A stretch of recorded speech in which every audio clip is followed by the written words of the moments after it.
ugu dambeeyay magaalada Hyderabad ee wadanka India waxa ku sugnaa wariyaashayada televisionka Universal Cabdisalaan Hareere iyo Ibrahim Bafo waxana ay u kuurgalayeen magaaladaasi taariikhdeeda dadka ku nool iyo nolosha dadka Soomaalida ah ee halkaas ku dhaqan warbixintan ayay noo soo direen wadanka India waxa weeye wadan uu aad iyo aad u soo xoogeysanayo maqaamka ay caalamka ka joogaan marka la eego dhinaca dhaqaalaha sanadadii ugu dambeeyay iyo cududooda militariga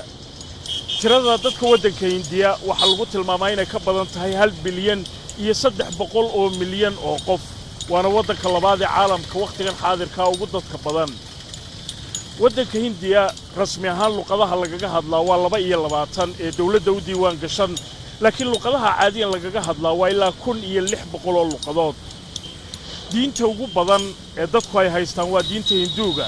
muslimka ayaa ku xiga masiixiyiin fara badan ayaa iyaguna ku nool wadankan Hindiya waxa kale oo jira diimo fara badan oo kale oo dadku ay caabudaan wadankan Hindiya magaalada Hyderabad waxa weeye magaalada ay ugu badan yihiin ee dadka Soomaalidu ay ku nool yihiin wadankan Hindiya goordhow ayaa Ibrahim Umar Bafo waxa uu eegi doonaa bal hadda Soomaalida halkan joogta iyo waxyaabaha ay qabtaan laakiin marka hore Shakib Abdi Jabbar ayaa waxa aan weydiinayaa bal hadda magaalada Hyderabad iyo waxyaabaha ay caanka ku tahay Shakib Hyderabad muhiimadeeda bal nooga waran muhiimadda Hyderabad waxa ku nool 7 milyan oo qof oo isku jiraan Hindi Muslim iyo Christian information technology-ga iyo warshadaha waaweyn ayaa isku yaala Hyderabad waxaana ku caan tahay baryaaniga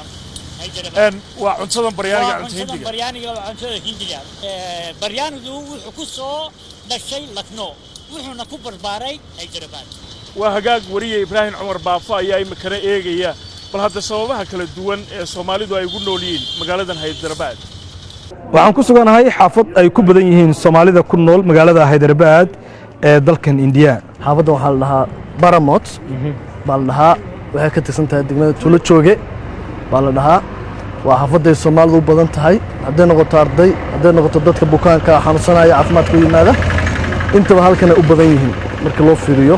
way jirtaa meel kale Soomaalidu degan tahay ardaydu ay badan tahay Maxamed Cabdi Caynte wariyaha Universal ee dalkan India ayaa iga waramaya Soomaalida halkan ku nool waa maasita Bafo meeshan waxa waa meesha Soomaalida u badan tahay Soomaali badan adii ku dhawaad ilaa iyo kun in ka badan meeshan degan waxay isugu jiraan caafimaad iyo arday haba u badnaadaan eedeedan waxa u badan caafimaadka waxaan u imid caafimaad runtii waa magaalo aad iyo aad u qurux badan waa magaalo Soomaalida badan ay u imaadaan caafimaad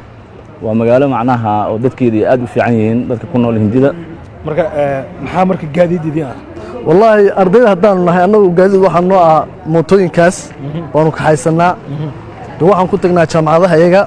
waxaan ku tagnaa meel kasta aan u baahannahay haddii masaajid noqoto haddii noqotona wax suuqa oo u baxeeno haddii noqotona adeeg soo qabsanayno ay bal hadda saar soo fuul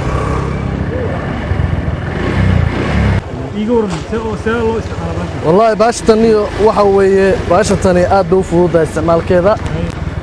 wax badan ma cunayso shidaal yar baad ku shubanaysaa meesha doonta soo maraysaa way ka kharash jaban tahay baalaha kan la dhaho wadooyinkan oo saddex taayir leh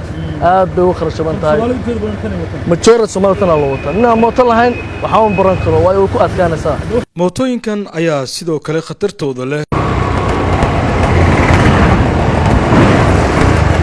intii aan goobta joogay waxaan arkay wiil ka mid ah dhalinyarada Soomaalida oo shilku galay mootada waxaana la ii sheegay shilalka noocan oo kale inay caadi ka tahay magaalada Hyderabad aad iyo aad ayuu mahadsan yahay Ibrahim Umar Bafo